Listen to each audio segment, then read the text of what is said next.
I learned long ago to focus on things you can control and don't even pay attention to things you don't. I think naturally, if you're an actor, there's a high level of assertiveness that you need to have to survive this business. There's boldness in being assertive, and there's strength and confidence. I have a lovely family who supports me, and it's great. Love is not as important as good health. You cannot be in love if you're not healthy. You can't appreciate it. Money has never been my primary goal.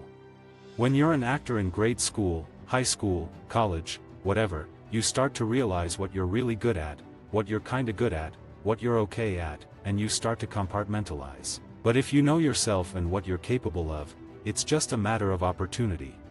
What's great about well-written material is, if you can shock with justifiable actions, that's the best. Luck is a component that a lot of people in the arts sometimes fail to recognize, that you can have talent, perseverance, patience, but without luck you will not have a successful career. I think if you believe in past lives, I must have been an extremely deprived being. I must have been mistreated, beaten, and forced into indentured servitude because this life has just been phenomenal.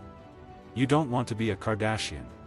People would love to be rich, but they're looking for the easy way. Who wouldn't want to win the lottery, just to score? I think, and I mean this sincerely, I was raised humbly. We were a lower middle income family and a household that was scrimping by at times. We were watching the dollar, stretching the dollar, and coupons. It was all those things.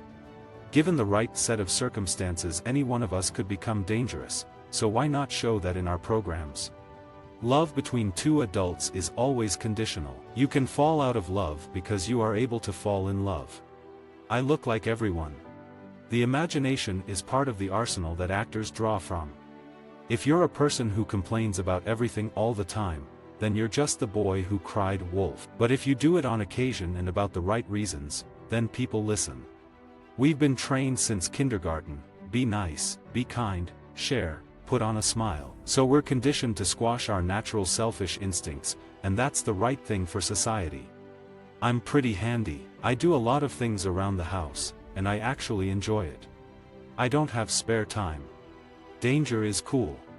You need to tell the truth to the audience, or they will throw a brick through the TV. They'll turn you off. My goal has always been to be a working actor. Any kind of civil rights oppression is wrong. In order to be an actor, you really have to be one of those types of people who are risk takers and have what is considered an actor's arrogance, which is not to say an arrogance in your personal life, but you have to be the type of person who wants the ball with seconds left in the game. I want to be able to experience everything. I want to experience being a husband, experience being a father, experience, maybe, hopefully, someday being a grandfather, and all those things. I want that experience. When I die, I want to be exhausted. What's interesting is a man with no facial hair is less intimidating than a man with facial hair, and a man who is bald is more intimidating than a man with hair.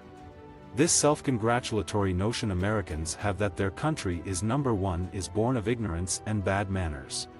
It's mind-altering when you slip into someone else's shoes. That's psychedelic, man. If you have a level of expectation in your life that you have to be a quote-unquote star, whatever that means, you might be setting yourself up for failure. Actors are inherently self-centered. With craziness, you can't predict it. There's very little defense you can have on craziness. It's funny, I do try to maintain health. I started doing Bikram yoga, which is that hothouse yoga, the 105 degrees yoga for 90 minutes. It's great, you purge out all the sweat and you're drinking water. Part of an actor's job is to draw up a backstory. If something is well written, it has a chance to be good, and if it's not well written, it will not be good. It could even become popular, but it won't be good. Our whole society is instantaneous. If you have a screaming angry director, everyone else will be panicked as well. I intend to do more directing TV. I have talked to stunt drivers all my life, 32 years of talking to stunt drivers. There's a craziness to them.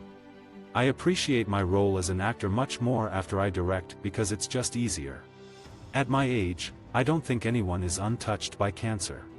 Being a day player, period, is one of the hardest things you can do as an actor. Bad for the sake of bad is boring to me and not believable. As a director, you come in and tell the actors how good they are.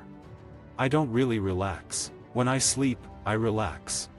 When you're directing an ongoing series, the tone has already been set. So a director will come in and fulfill that tone, reinforce the characters and their behavior. The challenge is to find unique ways that you can visually tell the story while keeping the established tone and the pace and the characters.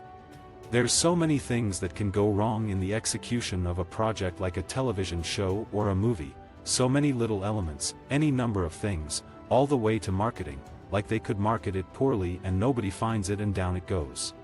The TV business is like the produce section of the market. Today everything is fresh and glistening and firm. And tomorrow, when they find a bruise on you, they toss you out. When actors first come up, you're auditioning for everything. You're trying to sniff it out like a pig with a truffle and you would do anything. I admit, I do a lot of projects, but it's because I'm in a position now where I'm reading a lot more scripts and plays and things, and I'm really listening to offers and trying to think what I want to do at any given time. Visit our website for more quotes, quoting.com.